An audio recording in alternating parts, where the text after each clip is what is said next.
Então, vamos fazer uma revisão rápida sobre a filosofia moderna. Para isso, então nós vamos falar um pouquinho sobre a Idade Moderna, as principais características desse momento histórico. O que a gente tem aqui na Idade Moderna?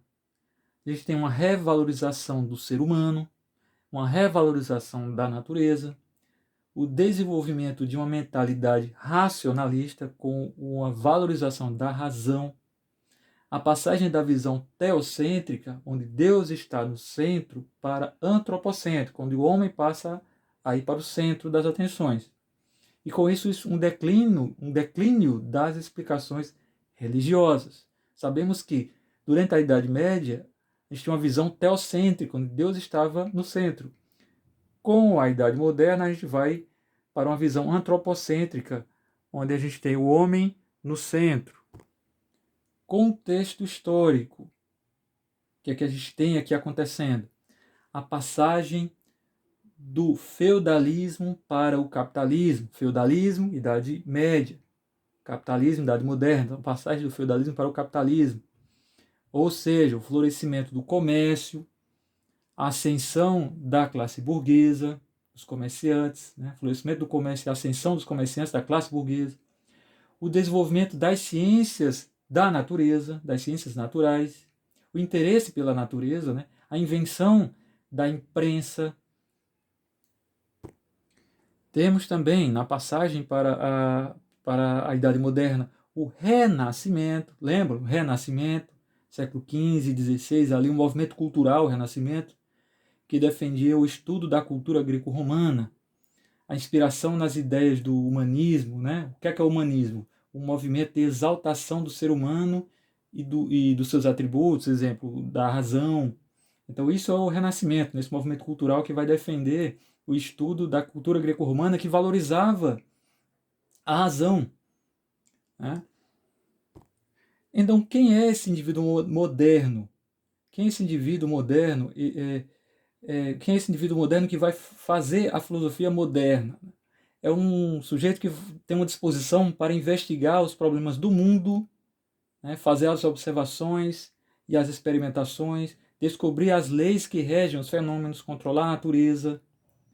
E aí, gente, a gente tem uma contraposição à mentalidade típica medieval, que era uma mentalidade que valorizava o quê? Um pensamento contemplativo, não era uma investigação sobre os problemas do mundo, mas um pensamento contemplativo, de contemplação de um mundo sobrenatural. Né? Então, o indivíduo moderno ele vai se contrapor a essa mentalidade medieval. Essa mentalidade medieval. Né? Uma submissão aos dogmas da igreja era uma característica também do período medieval. Então, esse homem moderno que vai surgindo é um indivíduo que ele não se submete mais tão facilmente aos dogmas. É um indivíduo que vai fazer uma crítica, sobretudo, à igreja, à religião e, sobretudo, à igreja católica. Agora, essa transição para a mentalidade científica, para a mentalidade moderna, científica, ela foi uma transição pacífica, uma transição tranquila? Claro que não. Claro que houve resistência por parte da Igreja Católica.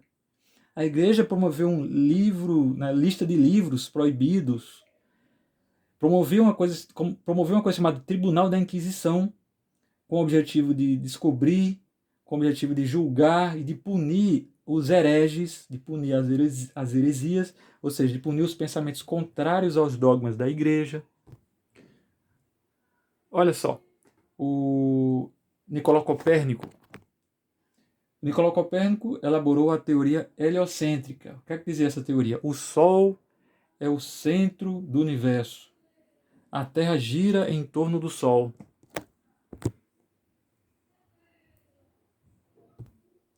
O Giordano Bruno, ele foi morto pela Inquisição Católica.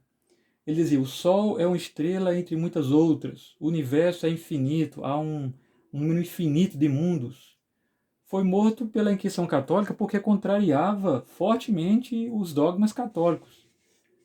Então, dizer que o universo é infinito, por exemplo, que é uma infinidade de mundos, isso contrariava de forma bastante evidente os dogmas da Igreja Católica. Então ele foi morto pela Inquisição. Ele não conseguiu se salvar desse tribunal da Inquisição. O Francis Bacon, outro sujeito que criou o lema, né, o saber é poder.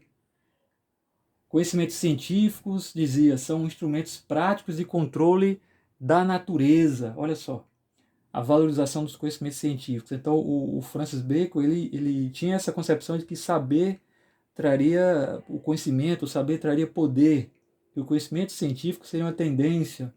Com isso, ele tinha uma aversão, né? Ele era contrário a um conhecimento meramente contemplativo, meramente abstrato. Ele foi um dos fundadores do método científico indutivo. Do método indutivo. O que é que dizia esse método indutivo?